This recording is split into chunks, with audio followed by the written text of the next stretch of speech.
guys, in this video we're going to be talking to you about how to use Pinterest to drive traffic to your blog. Wait, sounds good, right? Sounds good. Actually, do you hear that? Oh, you know Where's what that noise coming You from? know what it is? What? Ian Anderson Gray's moved out of upstairs, but Elisa Meredith has moved in, and boy, is she noisy. Maybe she can tell us something about Pinterest. Puppies, knock it off!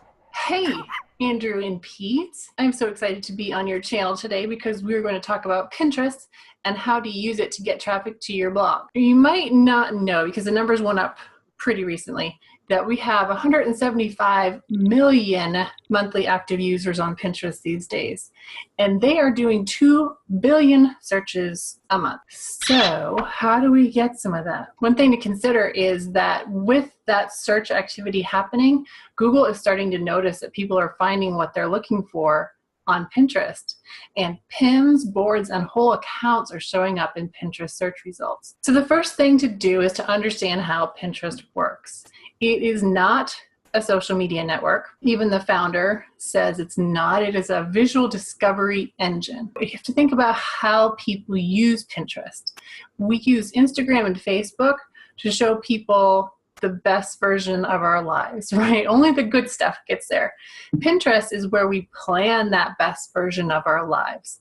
So it's really a very solitary experience that doesn't necessarily require input from others, and it doesn't have that kind of polished exterior. So to understand that it's a very different thing. It's not the place to show your behind the scenes photos of your office party or things like that. One of the best things you can do for your blog is to make it easy for other people to pin your blog post to Pinterest. And one way you're going to want to do that is by making sure each post has a pinnable image. Sounds so basic, but there are a lot of great articles out there on some pretty major websites that don't have any pinnable images. Some of them have no images at all, which means that people who use Pinterest are either going to have to create their own image, which who has time for that, or they're just not going to pin at all. So make it easy for people.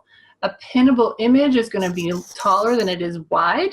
Start with 735 by 1102. Usually it's going to be in the warmer color family. Now, if that doesn't work for your branding, stick with your branding. You want to use a little subtle branding, perhaps a logo or a URL. Now, if you are an Instagram user, throw everything you know about effective images out the window when it comes to Pinterest. Faces do really well on Instagram, and they do not do well on Pinterest. In fact, if you look at some fashion pins, you'll see that people are typically cut off right about there. You only see from there down, because people need a blank slate so they can picture themselves and their lives. You do want to use lifestyle images showing your product or service in use, but don't make it so they can't picture themselves in that picture as well. Use some text overlay on your images so people know what they're going to get if they click through. Now, SEO is also important on Pinterest, so you want to use those words in your profile, also in your board titles and descriptions, and especially in your pin descriptions. Another little ninja trick: if you're on WordPress, use Social Warfare plugin.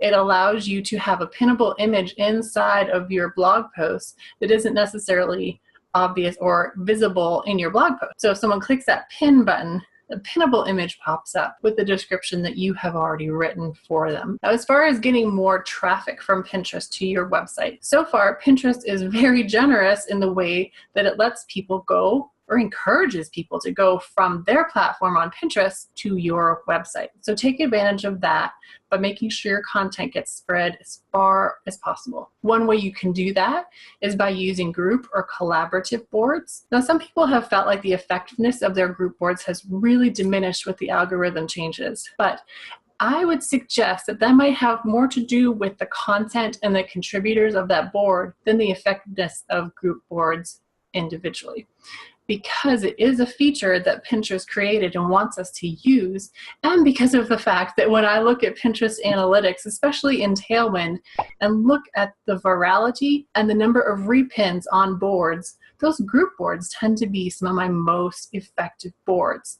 And the reason for that could be when you are in a group board and you pin something to that group board, your pin can then show up in the home feed of anyone who follows anybody else in that group board. Also, some pinners use group boards to find content to share themselves. So that's another way to get your content seen. Something I like even better than Pinterest group boards, and actually can work with Pinterest group boards, are Tailwind tribes. Now, yes, I work for Tailwind, but I have to say that these are game changer. So what it is, it's a community of like-minded pinners who pin about something fairly similar. It's a place to put in all of your best content, and then the tribe owner can see who is sharing out. But there's accountability. In a Tailwind tribe, you're more likely to have rules such as please share 1 or 2 pins for every pin you submit. The tribe owner can see who's contributing, who's sharing out, and also who's not pulling their weight. But those are some of the best ways to get people to your blog from Pinterest. Most important thing, another P word, patience. Nobody wants to hear this, but I'm afraid I have to tell you that Pinterest is a long game. Pinterest is going to feel like you are in a ghost town for a while, unless you're some special unicorn. There aren't a whole lot of those. Even if you feel like your business is the most Pinteresty business ever, it can take 6, 7, even more months to start feeling like, okay, the work I'm putting in is worthwhile. So remember, it's a little bit of an investment up front. You have to have a little bit of faith that it's going to work. But trust me, if you're doing it right, it will work. Well, there you go, guys. There you go. We're not needed this week. Thanks, That's easy. Thanks, Elisa, for that. We should Cheers. go and hit Elisa up for some Pinterest tips Yeah. before she moves out. Please subscribe to our channel, guys, for more of these weekly videos. And also, go and please check out Elisa online. We're going to put all her links below yeah. as well. He's been Andrew, I've been Pete, she's been Elisa, and you've been you. We'll see you soon. Bloody noisy neighbours. Noisy neighbours.